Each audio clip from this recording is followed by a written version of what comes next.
Hello dear everyone, मैं सुनीता सिंह स्वागत करती हूँ आप सभी का एयर केमिस्ट्री क्लासेज में। और अभी अपनी क्लास में करेंगे क्लास 11 केमिस्ट्री चैप्टर 7 इक्विलिब्रियम का एनसीईआरटी एक्सरसाइज क्वेश्चन नंबर 21। तो क्वेश्चन नंबर 21 कहने का मतलब सिर्फ ये नहीं है कि आपने क्वेश्चन नंबर 21 देख लिया काम खत्म हो गया, नहीं। आपको पूरा कॉन्सेप्ट समझना है, क्योंकि मैं आपको पूरा बेसिक कॉन्सेप्ट दूंगी, पूरा कैलकुलेशन सिखाऊंगी। तो ध्यान से सारी बातों को सुनना है, समझना है, ताकि 21 के जैसा जो भी क्वेश्चंस आपके सामने आए आप उस क्वेश्चंस को सॉल्व कर सकते हैं।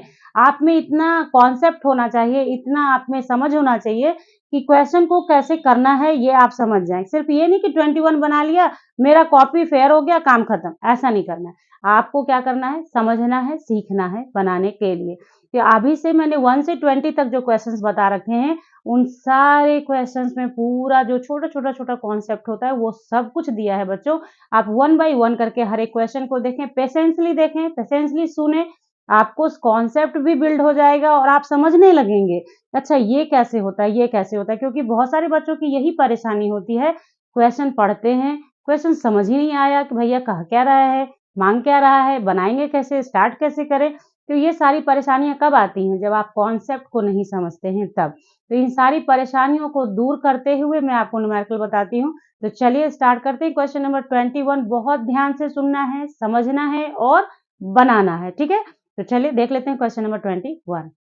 अगर वीडियो आपको समझ में आए, अच्छी लगे, तो वीडियो को लाइक कीजिए, ढेर सारा शेयर किया कीजिए अपने दोस्तों के साथ, और चैनल को तो सब्सक्राइब कीजिएगा बेल आइकन दबाकर, ताकि आपको वीडियो के नोटिफिकेशन समय से मिल सके। तो चलिए स्टार्ट करते हैं। देखिए क्वेश्चन नंबर 21 क्या कह रहा है, ध्यान से समझेंगे। Equilibrium constant Kc for the reaction N2 gas 3H2 gas 2NH3, ये इक्विलिब्रियम का निशान है, एट 500 केल्विन इज 0.061।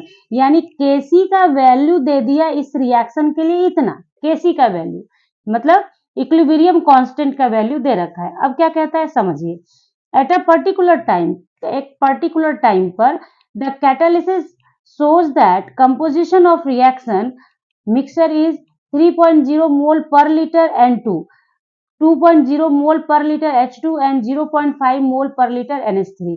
यानी किसी पर्टिकुलर टाइम पे ये दिखाया जा रहा है कि कंपोजिशन ऑफ रिएक्शन, यानी रिएक्शन के अंदर, रिएक्शन में जो कंपोजिशन है, मात्रा है N2 का, वो कितना है 3.0 मोल पर लीटर। मोल पर लीटर मतलब मोलैरिटी, मोल पर लीटर मतलब मोलैरिटी होता है, और मोलैरिटी जो है वो कॉन्सेंट्रेशन यानी कि मात्रा को बताता है।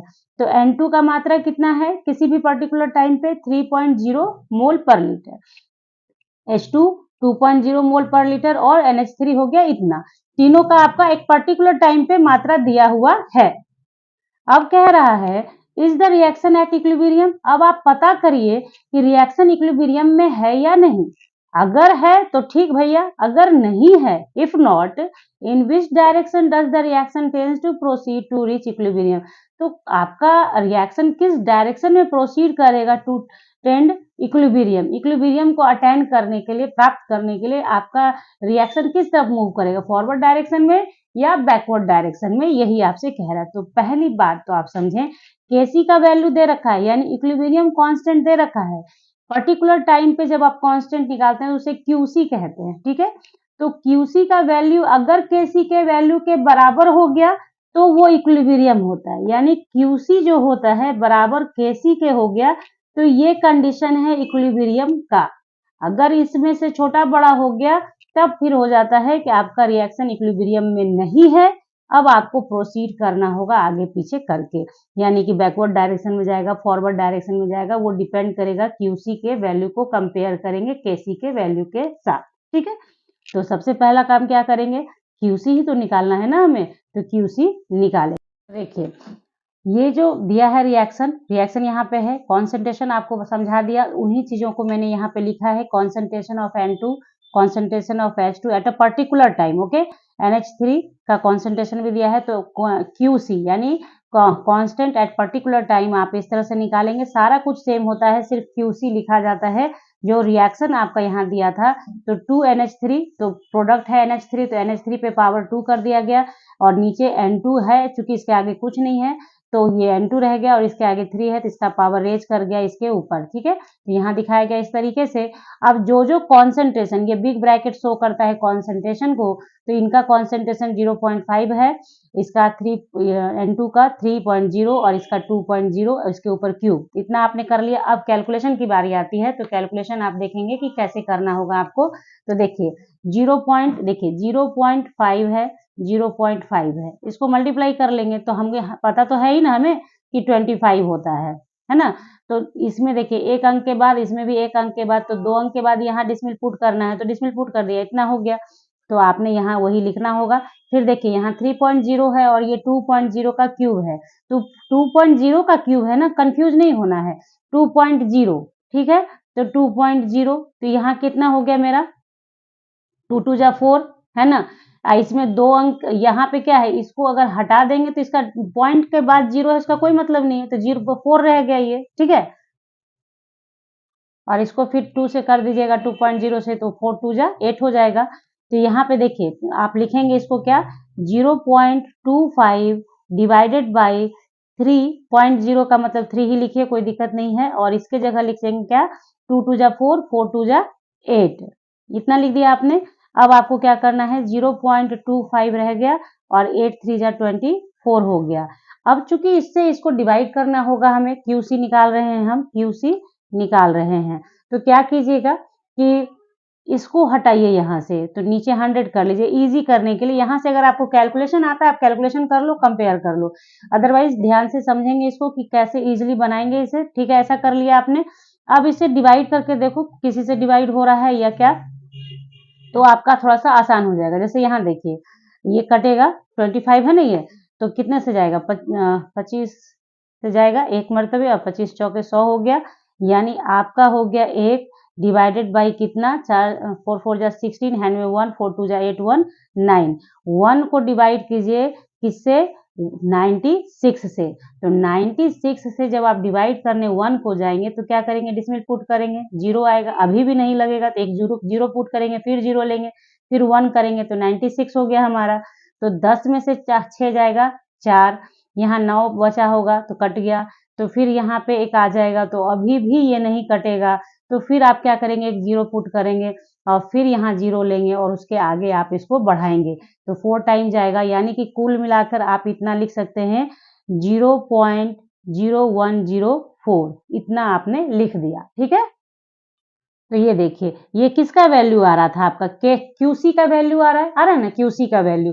और केसी का वैल्यू आपका कितना दिया हुआ है, क्वेश्चन के अंदर ही क्वेश्चन दिया हुआ है, तो केसी का वैल्यू आप लिखिए, केसी बराबर कितना है, 0.061। ये मेरा क्या है, ये मेरा गिवन है, गिवन दे रखा है ये, ठीक है। कंपेयर कीजिए आपको दिख जाएगा। तो देखिए यहाँ पे ये आपको समझ में आ रहा है कि केसी जो है क्यूसी से बड़ा है, क्यों, क्योंकि इसके 0.01 है और यहाँ 0.06 है, ठीक है। तो हम लिखेंगे कि क्यूसी जो है वो क्या है, लेस देन केसी है, ये कंडीशन हो गया। तो पहले तो आपने देख लिया कि क्यूसी और केसी, क्यूसी नॉट इक्वल टू केसी है, इसलिए इक्विलिब्रियम में नहीं है, इसलिए ये इक्विलिब्रियम में नहीं है, ठीक है।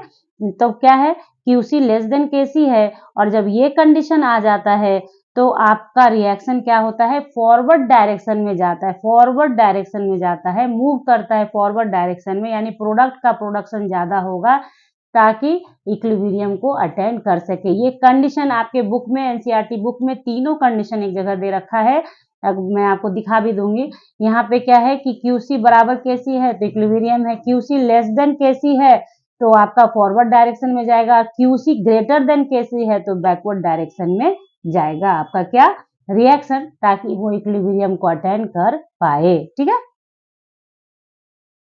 तो देखिए आपके बुक में यहाँ पे predicting the direction of reaction, इसी में दे रखा है कि जब QC लेस देन KC होगा तो the reaction will proceed in the direction of reactant, यानी रिवर्स रिएक्शन होगा, बैकवर्ड डायरेक्शन में होगा।